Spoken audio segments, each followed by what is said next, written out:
The scripture of the founding master. Doctrine. The founding master said, in the past all the founders of religions have appeared according to their own proper time in order to instruct all sentient beings in how to conduct their lives. However, their core principles in disseminating their teachings differed according to their era and region, just as there are different specialties within the field of medicine. Buddhism took the formlessness of all things in the universe as its core principle and taught the truth that is free from arising and ceasing and the principle of retribution and response of cause and effect, elucidating principally the path whereby ignorance is transformed into awakening. Confucianism took the forms of all things in the universe as its core principle and taught the three duties, the five relationships, and the four constants of benevolence, righteousness, propriety, and knowledge, elucidating principally the path whereby one cultivates oneself, regulates one's family, governs one's country, and realizes peace in the world. Taoism took the way of the natural universe as its core principle and taught techniques for nourishing the nature, elucidating principally the path of tranquility and non-action. Although these three paths have core principles that differ from one another, they all have the common goal of rectifying the world and benefiting living beings. In the past, however, these three traditions of Buddhism, Confucianism, and Taoism have mainly disseminated their own doctrines, but in the future it will not be enough to deliver the whole world through limited subjects alone. Hence, we have synthesized all these doctrines and established all courses on the basis of combining cultivation, inquiry, and choice into the one circle, and on the basis of the wholeness of both spirit and flesh and the simultaneous practice of universal principles and human affairs. Whoever practices well in this manner will penetrate not only to the cardinal doctrines of those three teachings, but also to doctrines of all religions in the world. And the dharmas under heaven will return to the one mind, so that we are able to attain the great way that reaches everywhere. One of his disciples asked, "What do you mean by the great way?" The founding master answered, "What can be practiced by all people under heaven is the great way under heaven. What can be practiced by only a limited group is the small way." Therefore, our cardinal teaching of Il-One, along with the fourfold grace, the four essentials, the threefold study, and the 8 articles, is the great way under heaven, which must be understood and can be practiced by all people under heaven. Kuangjin asked, "What is the relationship between Il-One Song, one circle image, and human beings?" The founding master answered, "You have asked about a great truth. In our order, we enshrine Il-One Song in the same way that Buddhists in the past have enshrined Buddha images. However, while a Buddha image manifests the physical form of the Buddha, Il-One Song manifests the mind essence of the Buddha. The physical form represents only his human form, but the mind essence is vast and infinite, combining being and non-being and sustaining itself through the 3 time periods of past, present, and future. Hence, it is the original source of the myriad things in heaven and earth and the realm of samadhi beyond all words and speech. Confucianism calls it the grand ultimate, Teegik, or the ultimate of non-being, Mugik. Taoism calls it nature or the way, Tu. Buddhism calls it the pure Dharmakaya Buddha.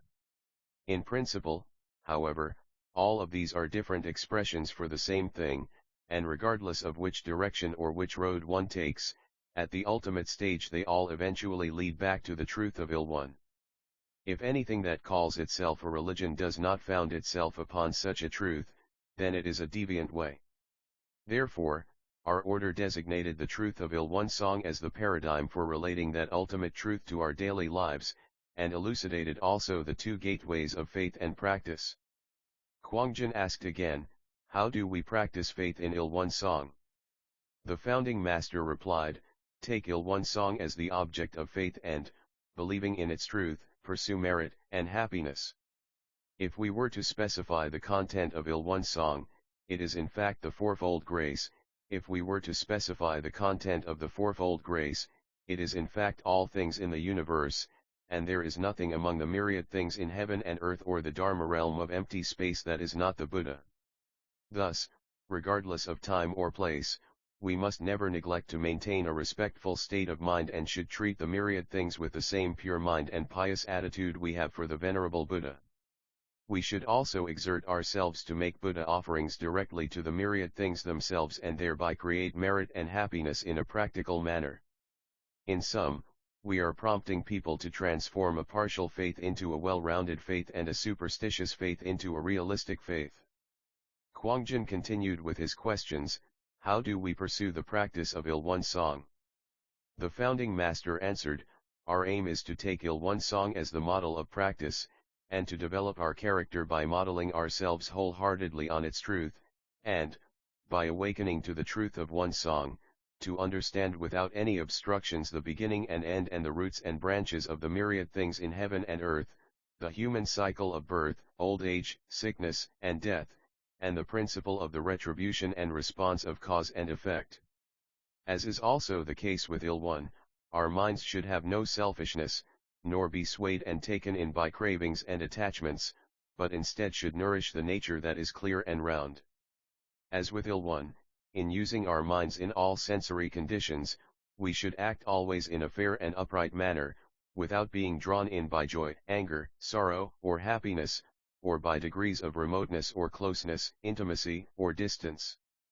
Therefore, awakening to the principle of Il One means to see one's nature, Kin Song, to guard the essential nature of Il One means to nourish one's nature, Yang Song, and to engage in conduct that is well-rounded like Il One means to command one's nature, Soul Song. These are the essential ways of our practice, namely cultivating the spirit, inquiry into human affairs and universal principles, and choice in action, and they are the equivalent of the three trainings in precepts, Sila, absorption, Samadhi, and wisdom, Prajna, taught by the Buddha of the past. Cultivation is both absorption and nourishing one's nature, inquiry is both wisdom and seeing one's nature, choice is both precepts and commanding one's nature. If we sincerely follow this practice, then regardless of whether we are educated or not, intelligent or not, male or female, old or young, we will all be able to attain Buddhahood. He asked further, then, are such truths, awesome powers, and methods of practice contained in the shape of the Il One Song diagram itself? The founding master replied, that circular image is a model for teaching the true Il One. It is like pointing at the moon with your finger is not the real moon. In the same way, a practitioner must discover the true Il One through the model of Il One Song, guard Il One's true nature and practice Il One's perfect mind. Then, the truth of Il One Song and our lives will mesh perfectly. The founding master said, the truth of Il One is epitomized by voidness, Kong, completeness, One, and rightness, Chang. With regard to nourishing one's nature, voidness means to contemplate the realm that transcends being and non-being, completeness means that state of mind in which thoughts neither come nor go, rightness means that the mind remains impartial. With regard to seeing one's nature, voidness means to know the realm where the pathways of words and speech are eradicated and the realm that does not involve mental activity, owing to exhaustive knowledge of the truth of Il One. Completeness means that state in which the extent of one's knowledge is vast and unobstructed. Rightness means to observe correctly and to adjudicate correctly all things, owing to precise understanding. With regard to commanding one's nature, voidness means to engage in the practice of no thought in all matters, completeness means to engage in the practice of non-attachment in all matters, rightness means to engage in the practice of the middle way in all matters. The founding master said, the reason that practitioners seek to awaken to sublime truth is in order to apply that truth in their real lives, for, if one cannot apply it, or if one just leaves it unutilized, it will be useless. Now, let me talk about applying the Il One Song, the Dharmakaya Buddha, in our everyday lives. First, each time you encounter the Il One Song, you will take it as a hwaja for seeing the nature and attaining Buddhahood. Second, you will take it as a model in order to keep on practicing consummately in your ordinary lives, like Il One Song. Third, you will take it as an object based on truth that you keep on believing in, knowing that all things in the universe have the actual authority to bestow directly blessings and harm. Those of you who have understood this truth will venerate Il One Song each time you encounter it, as if it were a portrait of your parents. A person inquired, Which Buddha does your honored order worship as its foundational teacher?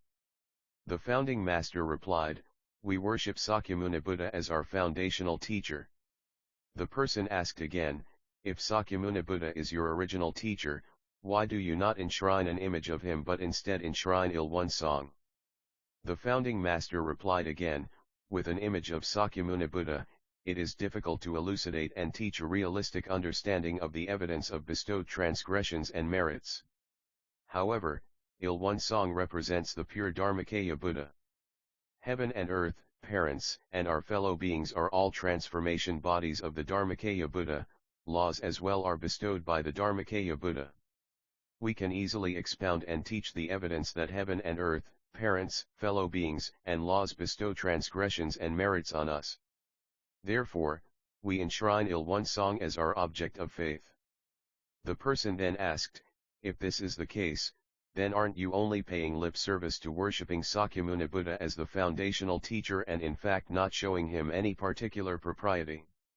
The founding master answered, even though we do not enshrine a statue of the Buddha in our Dharma halls, we nevertheless direct our regular adherents' faith so that they have sincere respect for the Buddha. At the same time, the true worship of the Buddha lies in eternally transmitting and developing the Buddha's Dharma lineage and his work by respectfully receiving his fundamental spirit and so engaging in practices ourselves when we employ our 6 sense organs. This is what we emphasize. For how could worship of the Buddha be limited only to the act of enshrining and regularly bowing before his image? The person asked again, to enshrine Ilwon Song in order realistically to interpret and teach the sources of transgressions and merits is probably most appropriate for the wise in this intellectually advanced age. However, in any age, inevitably the wise are few and the ignorant many. Wouldn't it be more beneficial, then, to enshrine an image of the Buddha in order to foster the faith of the ignorant masses? The founding master replied, I think that once the evidence that the Dharmakaya Buddha, the fourfold grace, bestows transgressions and merits on us is explicitly presented, it will be easy even for the ignorant to believe and understand. But for those whose faith cannot be aroused without a Buddha image, it will also be good for them to be delivered by going to a place where an image is enshrined. Then, both those who have faith in an image, as well as those who have faith in Ilwon Song, can be delivered. The person asked again, what is the relationship between Ilwon Song and Sakyamuni Buddha? The founding master answered, the Ilwon is the source of all truth, and Sakyamuni Buddha is the teacher who awakened to the truth and then taught it to us. Even though this world may have a wonderful truth, that truth would be of no use to us if there were not a person who discovered and taught it. Even if Sakyamuni Buddha had come to this world, if there were not this truth of Ilwon Song, he could not have become Sakyamuni Buddha, and would have had no material to teach for 49 years. Thus, we designate Ilwon Song, the Dharmakaya Buddha, as the symbol of truth and Sakyamuni Buddha as our foundational teacher, and worship together the Dharmakaya Tathagata and the Rupakaya Tathagata. However, that is an explanation given from the perspective of the distinction between Ilwon Song and Sakyamuni Buddha. From the perspective of the truth that is beyond all distinctions, you must understand the indivisibility of Ilwon Song and Sakyamuni Buddha. One of his disciples asked, what is the difference between worshipping the Buddha image and worshipping Ilwon Song? The founding master answered, worshipping the Buddha image has meaning only as his descendant disciples' commemoration of and reverence for the Buddha's character. But the meaning of worshipping Ilwon Song is indeed wide and great. Rather than revering the Buddha's character alone as the object of faith, we revere and have faith in all things in the universe as if they were the Buddha, and seek in them the origins of our transgressions and merits, suffering and happiness. Also, we take Ilwon Song as the model for our practice, and aim to develop character that is as perfect as Ilwon Song. This generally is the difference. The founding master said, worshipping the Buddha image was sometimes necessary for success in edification, but that will not be the case from now on. Since people have worshipped the Buddha image for several thousand years, today there must be some who have gradually become disillusioned with its potency. If people become disillusioned, they will dismiss what is only an expediency, without understanding the principle of the unsurpassed, great path and will no longer have faith. How would this not be an obstacle to edification? I am also afraid there will be more than a few people who will enshrine the revered Buddha images as a means to seek their own personal livelihoods. How would this not be regrettable? Therefore, we have decided to revere Won Song, the Dharmakaya Buddha. The founding master continued, this is an age in which the population of the whole world is gradually entering a period of maturity and developing knowledge and perspective. Anyone encountering sensory conditions involving suffering and happiness may understand about receiving transgressions and merits. Having this understanding, they will seek the origin of transgressions and merits and, in seeking that origin, their meaning will become clear. Once that meaning has become clear, they will have right belief. If people discover and worship an object of faith that is easy to understand realistically, then both the wise and the foolish will be able to settle their minds and find their true destinies, ansam imayong. Rather than relying as in the past on others to perform their Buddha offerings for them, they will now mostly have to perform their own. The procedures for making these Buddha offerings will have to be mastered by all the adherents. Our doctrines and institutions will comprise the main principles of these procedures. Even after mastering the procedures and correctly making Buddha offerings, there will be differences in the results, for only when one continues with utmost sincerity appropriate to the circumstances will there be success. Therefore, creating merits according to causes and conditions, or becoming rich and noble or poor and disadvantaged, all depend on how well one has made Buddha offerings throughout one's many lifetimes. People who have much merit and much wisdom will certainly have all their vows and wishes fulfilled, whatever these may be, for, having awakened to the principle of Won Song, the Dharmakaya Buddha, they revere as the Buddha the myriad things in heaven and earth, as well as the Dharma realm of empty space, and make Buddha offerings with a clear understanding of the length of time required and an awareness of the sources of transgressions and merits. Hence, our aim is to worship Won Song, the Dharmakaya Buddha, so that we may worship not only the Buddha image as the Buddha, but also the myriad things in heaven and earth as well as the Dharma realm of empty space. Once, while the founding master was residing at Pongni Hermitage, an old couple was passing by and commented that their daughter-in-law was so ill-tempered and unfilial that they were on their way to Silsang Monastery to make a Buddha offering about the situation. Upon hearing their problem, the founding master said to them, "How is it that you know to make a Buddha offering to the Buddha image but not to the living Buddha?" The old couple asked, "Where is the living Buddha?" The founding master replied, "The daughter-in-law who lives at your home is the living Buddha. Since she is the one with the prerogative to be either filial or unfilial, why don't you try making an offering to her, first?" They asked, "How should we make such an offering?" The founding master answered, "With the money you were going to use for the Buddha offering, buy her a gift she would appreciate and treat her with the same respect you would the Buddha. Then, depending on how sincere you are, the effect of your Buddha offering will appear." When the couple returned home, they did as they were told and ultimately, in a few months, she indeed became a filial daughter-in-law. The old couple returned to the founding master and thanked him over and over again, and the founding master said to his disciples sitting beside him, "This is a pragmatic Buddha offering that directly targets the specific object of transgression and merit." Kim Yongsan asked, "Are there other methods of Buddha offerings besides making a pragmatic Buddha offering to the specific object of the fourfold grace?" The founding master replied, "There are two methods of making Buddha offerings. One is the pragmatic Buddha offering that is offered directly to the specific object of the fourfold grace. The second is the Buddha offering to truth, which is made to the Dharmakaya Buddha via the formless Dharma realm of empty space. You must apply appropriately these two types of Buddha offerings according to the proper time, place, and situation. If you continue exerting sincere effort until you are successful, there will be no wishes that are not fulfilled sooner or later." She asked again, "How does one make a Buddha offering to truth?" The founding master answered, "After cleansing your body and mind and making a vow before the Dharmakaya Buddha, remove all distracting thoughts and single-mindedly offer up your sincerity by either entering samadhi, reciting the Buddha's name, chanting a sutra, or intoning a mantra, and so forth. Then, you will ultimately fulfill your vow and, at the same time, that awesome power will appear and you will attain the ability to deliver sentient beings who have fallen into unwholesome destinies and to subdue hundreds and thousands of evil maras. For this to occur, however, every bone in your body must ache with the effort and your sincerity must pierce heaven itself. One of his disciples asked about the principle by which a response comes from silent declaration, Simgo. The founding master answered, as for the response that comes from silent declaration, the person making it gains an unimaginable power in a natural and spontaneous manner, which is in accordance with that person's sincerity. It is difficult to prove this in words.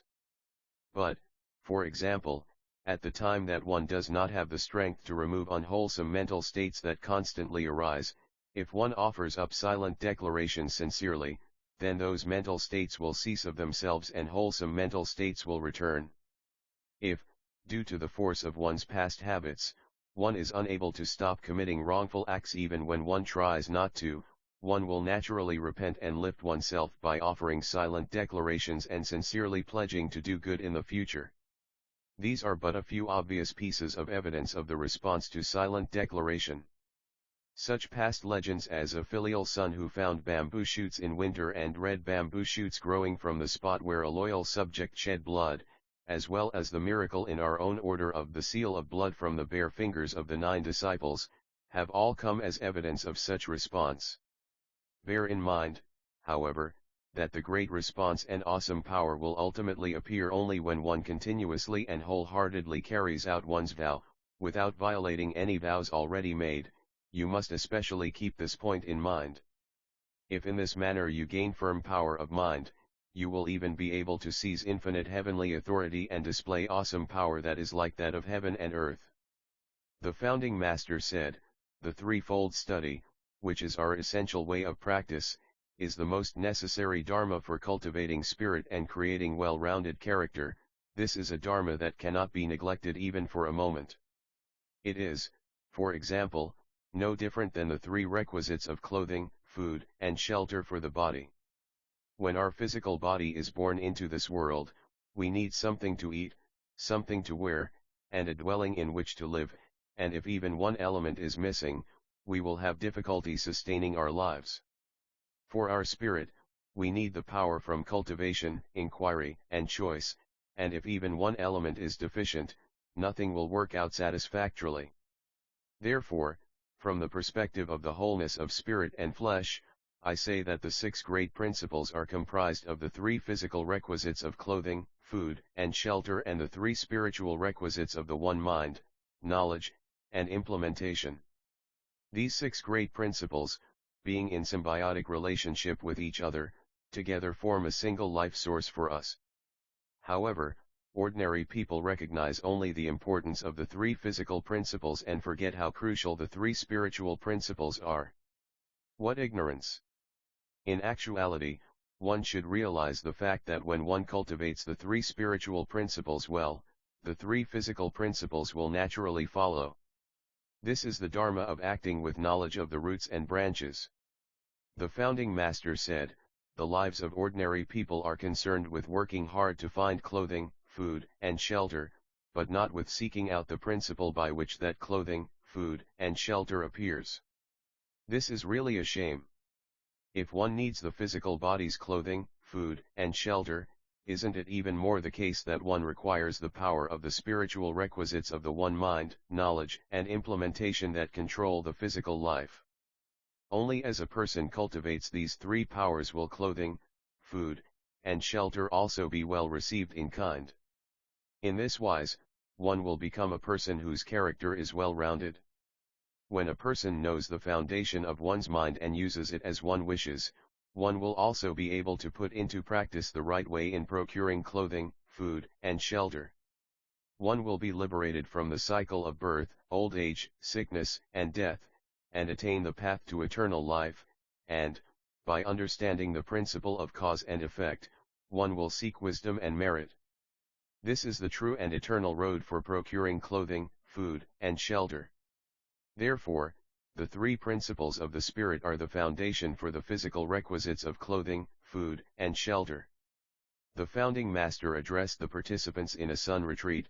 In traditional monasteries, the Yambol school did nothing but recite the Buddha's name, the Kyo Doctrine school did nothing but read sutras, the Sun school did nothing but sit in meditation, the Yul, Vinaya, school did nothing but keep the precepts. Within the single Buddha-dharma, they argued and criticized each other, but everything they taught was but one subject within the three trainings in precepts, absorption, and wisdom. We develop these subjects together and pursue each at its proper time. Every day at dawn we sit in meditation, and during the day and night we participate in various sessions involving scriptures, lectures, conversations, cases for questioning, the principle of the nature, diaries, and reciting the Buddha's name. By training alike in each of these various courses, anyone who makes an effort in this manner will be able to obtain results that are many times greater than those deriving from traditional training. The founding master continued, even though the subjects of the threefold study are differentiated when we learn them from the scriptures, they have in actual practice a close connection to one another, like the three tines of a pitchfork. Cultivation must be combined with inquiry and choice, inquiry must also be combined with cultivation and choice, choice must also be combined with cultivation and inquiry. Hence, simultaneous development of the threefold study involves combining all of these powers so that you will advance without delay in your practice. Also, the reason we gather together as a congregation in a meditation hall and exchange views regarding practice is to have our wisdom honed and to gain greater knowledge and perspective, without having to make excessive effort. The founding master said, practitioners must maintain the suitable measure of the threefold study in facing the thousands of sensory conditions. If we were to give a simile for the threefold study, it is like the compass or helmsman in sailing a ship. If there were no compass or helmsman, that ship would not be able to sail across the sea, so too would it be difficult for people to lead a good life in this world if they lack the suitable measure of the threefold study. The founding master said, my method of edification, to give a simile, could either start from the branches and leaves of a tree to reach the roots or start from the roots to reach the branches and leaves. This is because I make the Dharma available according to a person's capacities. Song to Song asked the founding master, in the past when I read the scriptures of ancient sages or listen to explanations about their meaning, I was merely reading them over and memorizing them, I did not actually comprehend the true meaning of the way and its power.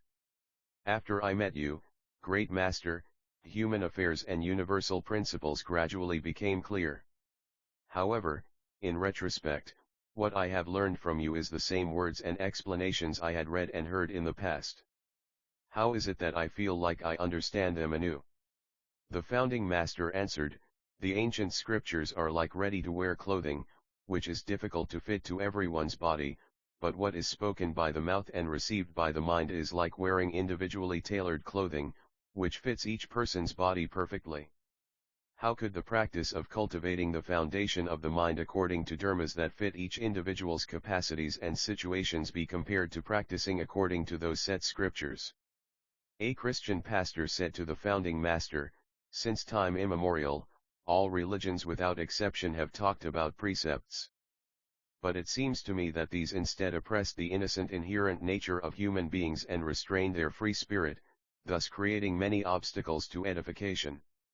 The founding master said, what makes you think that way? The pastor said, there are some people in this world who for no particular reason reject religions because they do not understand their truths, but many hesitate to enter a faith even while sensing the sacredness of those doctrines because in their hearts they feel uncomfortable about precepts. Wouldn't this type of person have been open to deliverance were it not for precepts? The founding master said, you know only to lament the fact that such people may not be open to deliverance, but haven't you considered the grave consequences in other areas?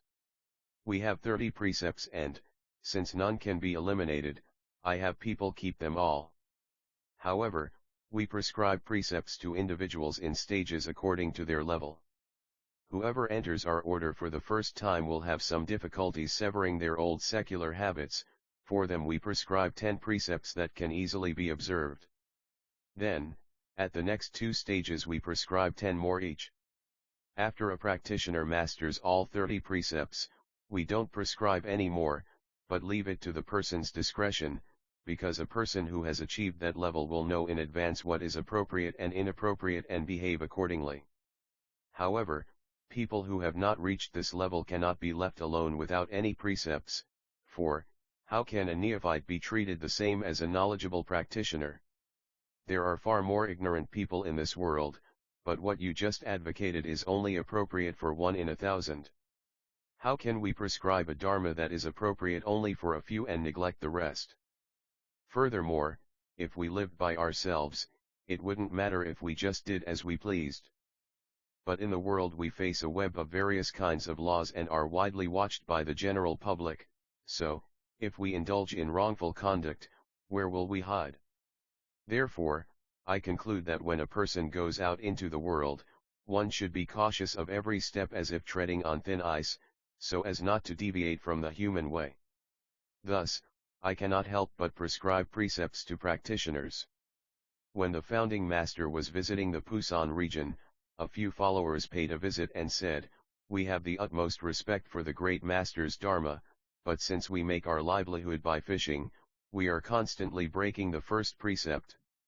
We are ashamed and discouraged about this." The founding master replied, "Don't worry. A person's occupation is difficult to change overnight. Even if you break one precept out of 30 but earnestly keep the other 29, you will still be able to contribute immeasurable merit to society through your 29 good deeds. Just because you are unable to observe one, why would you let yourself fall into the abyss of transgression and suffering by not observing the other 29 that you could keep? Moreover, if you are able to observe the 29 precepts well, then a way for you to observe the remaining one will naturally appear. With such faith, keep going with your practice without being discouraged."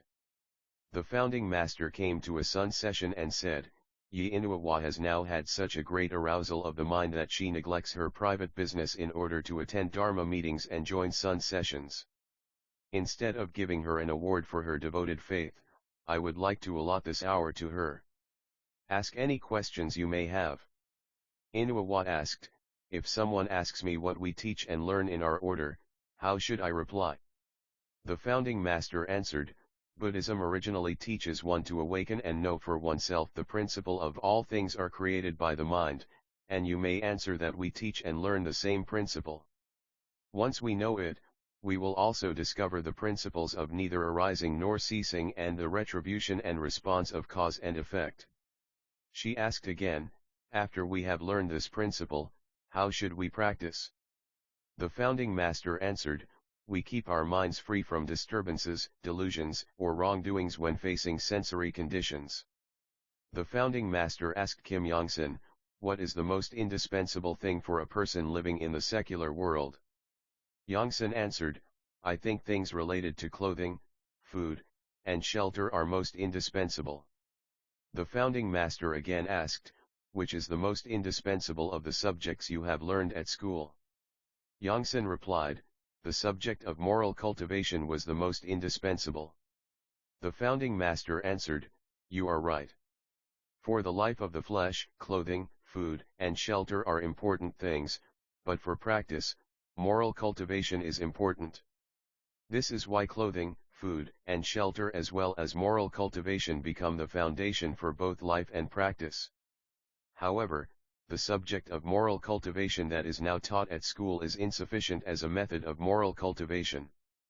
Unless it is a religion that advocates practice in cultivating the mind, one will not be able to find moral cultivation's full worth. Thus, you should constantly bear in mind that practicing the study of the way is central to all studies and the foundation of all practice." The founding master asked the congregation at a meditation hall, "If someone were to ask you what you are learning here, how would you answer?" A member of the congregation said, "I would answer that we are learning the 3 great powers."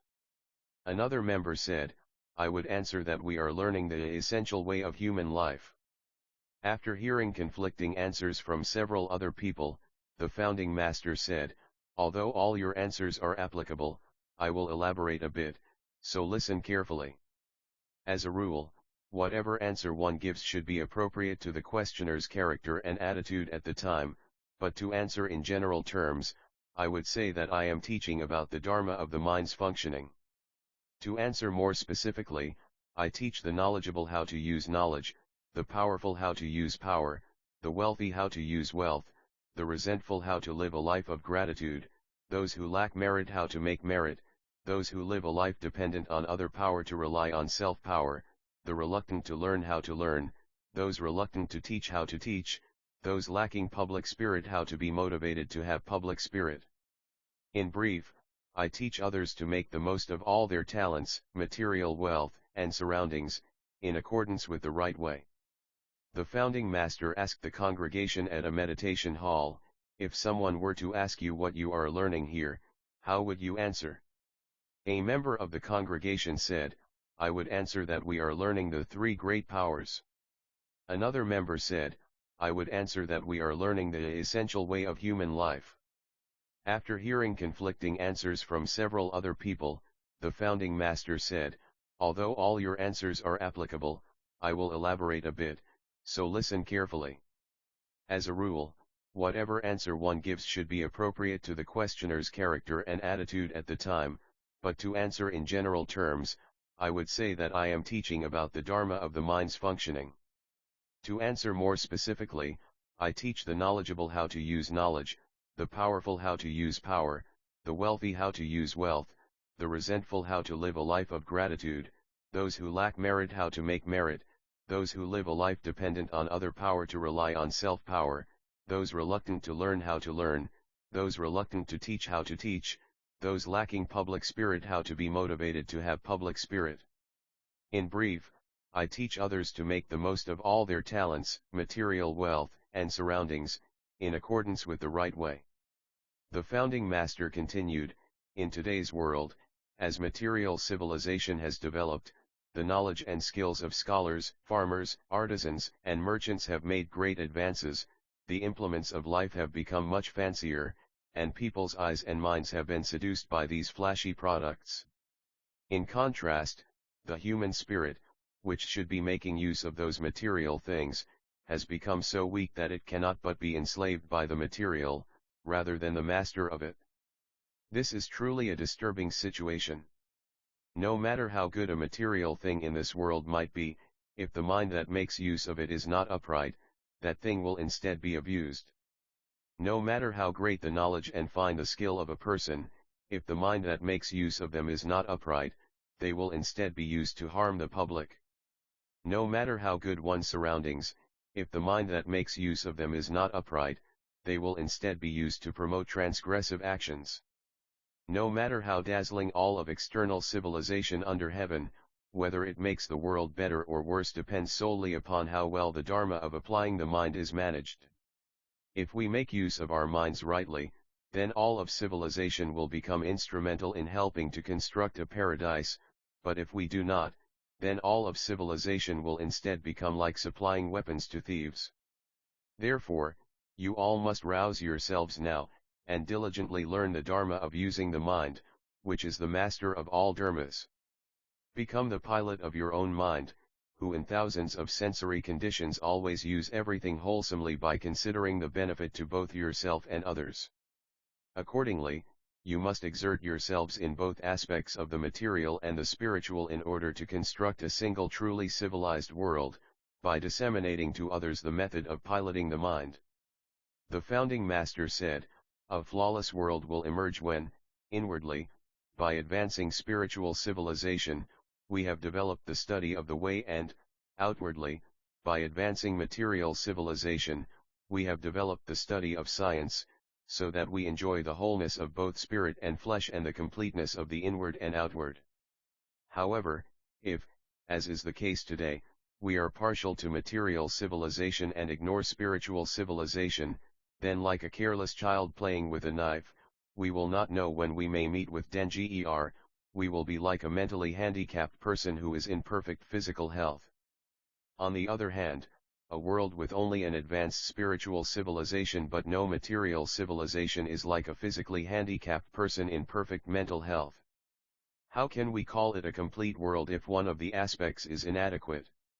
Hence, only in an age that has developed both inward and outward civilization will there emerge a flawless world of peace and comfort. The founding master said, "Worldly people receive such infinite convenience and profit in their lives through the dual benefits of material civilization and moral culture that we cannot but be grateful for the many inventors and exemplary teachers.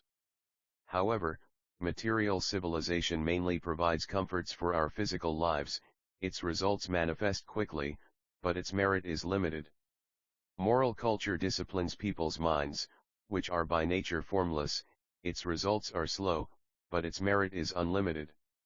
How can its awesome power to deliver all sentient beings and to cure the world be compared to that of material civilization?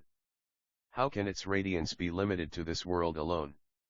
It is greatly regrettable that people of our time know to seek the obvious material civilization, but even to this day very few seek the formless moral culture." The founding master said, in the past, the Buddha taught his disciples who had left the household life strictly to refrain from wearing nice clothes, eating fine good food, living in comfortable dwellings, and enjoying worldly pleasures, and if greed for such worldly pleasures were to arise, he urged them to take pleasure only in keeping their minds and bodies calm and tranquil. I, however, teach you to take up appropriate work and pursue it diligently, to enjoy clothing, food, and shelter in due measure, and occasionally to engage in recreation to recuperate from fatigue. In this age when human knowledge has advanced and living standards have improved, how can we disseminate our teachings with only a limited dharma? The perfectly interfused Buddha-dharma must be applied widely to the individual, family, society, nation, and world. This is the core principle of my dharma. The founding master addressed the congregation at a meditation hall in Yongsan.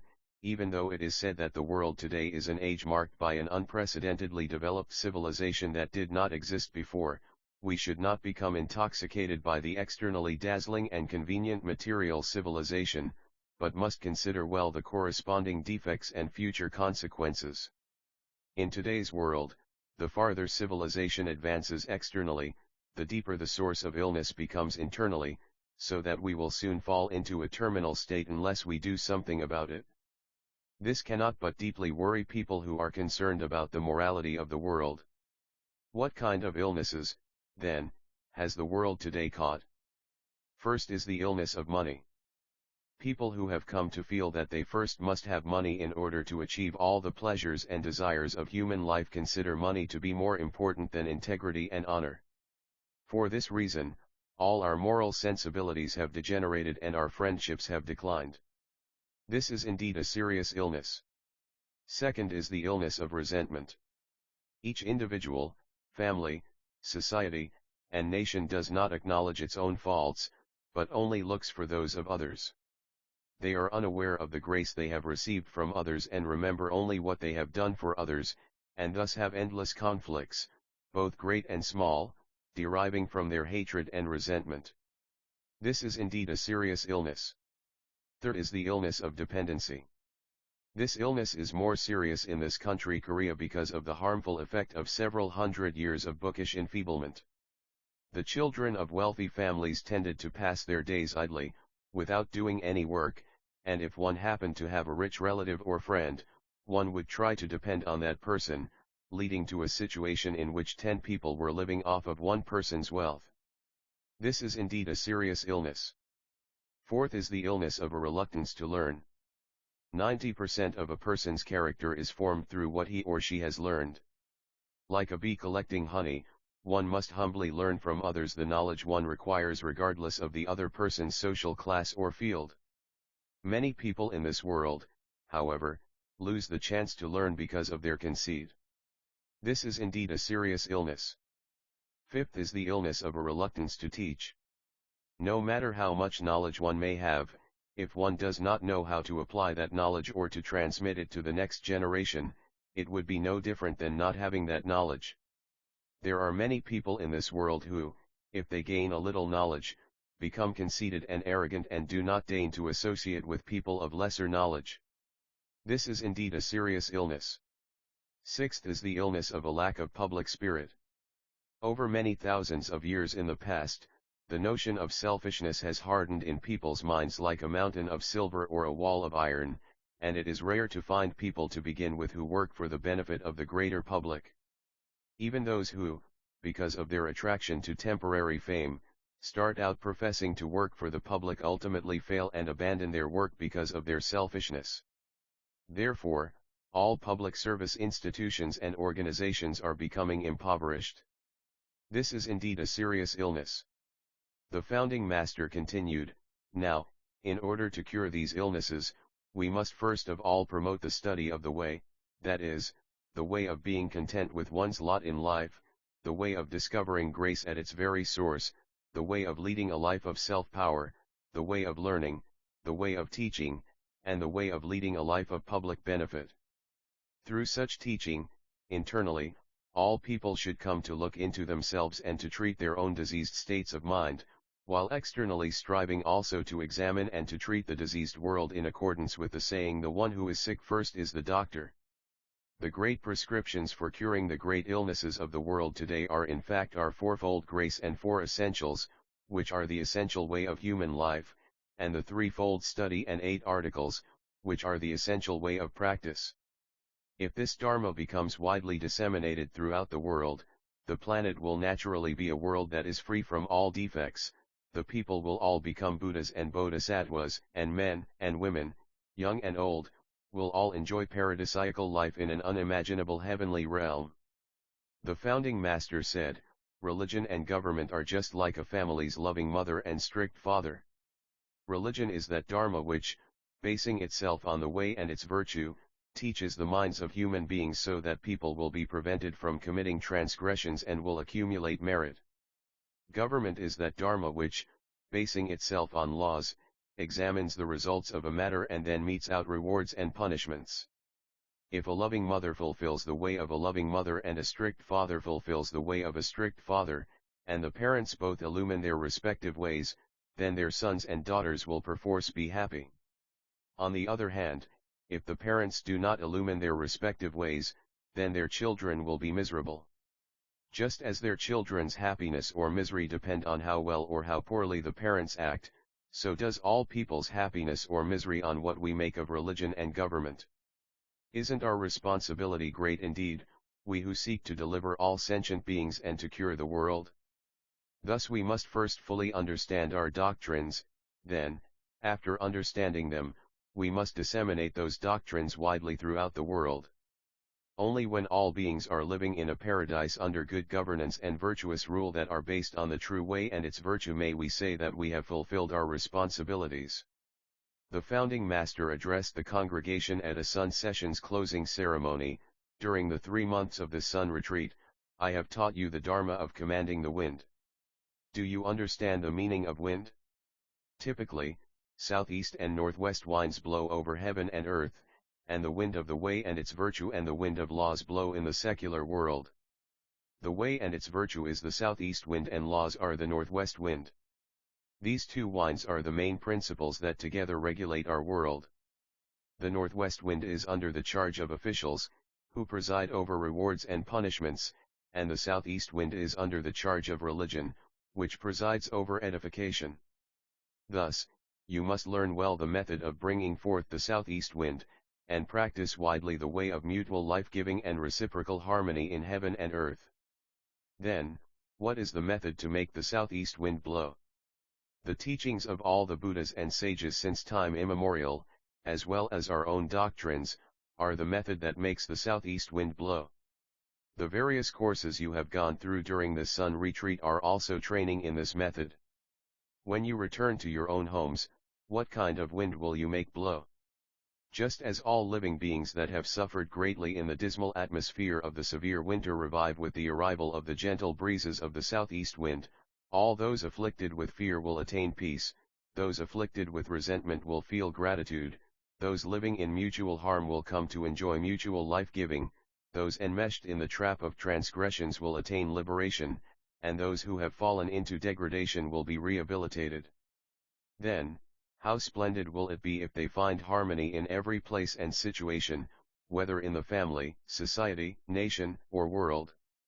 This is the original intent of my teaching and the path on which you should practice.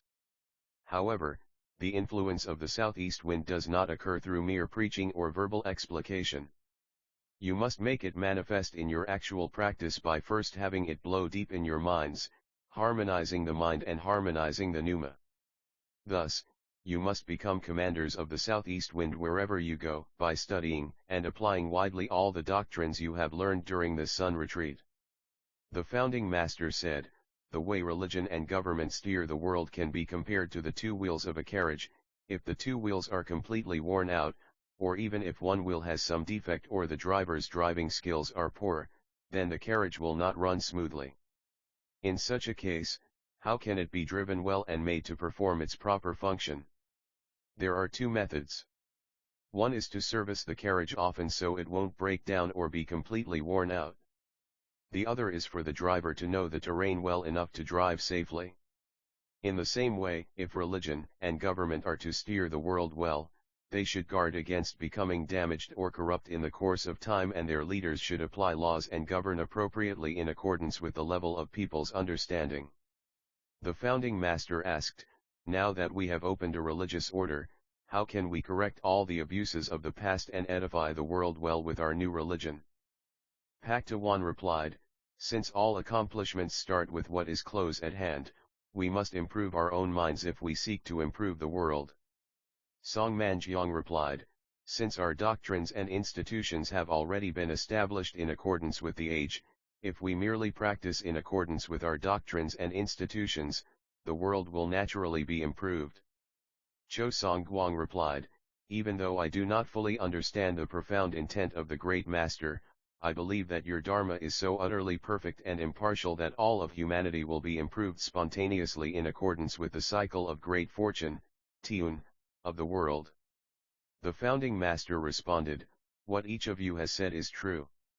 If people want to improve the world, they must first improve their own minds, and if they want to improve their own minds, there must be some Dharma for doing so.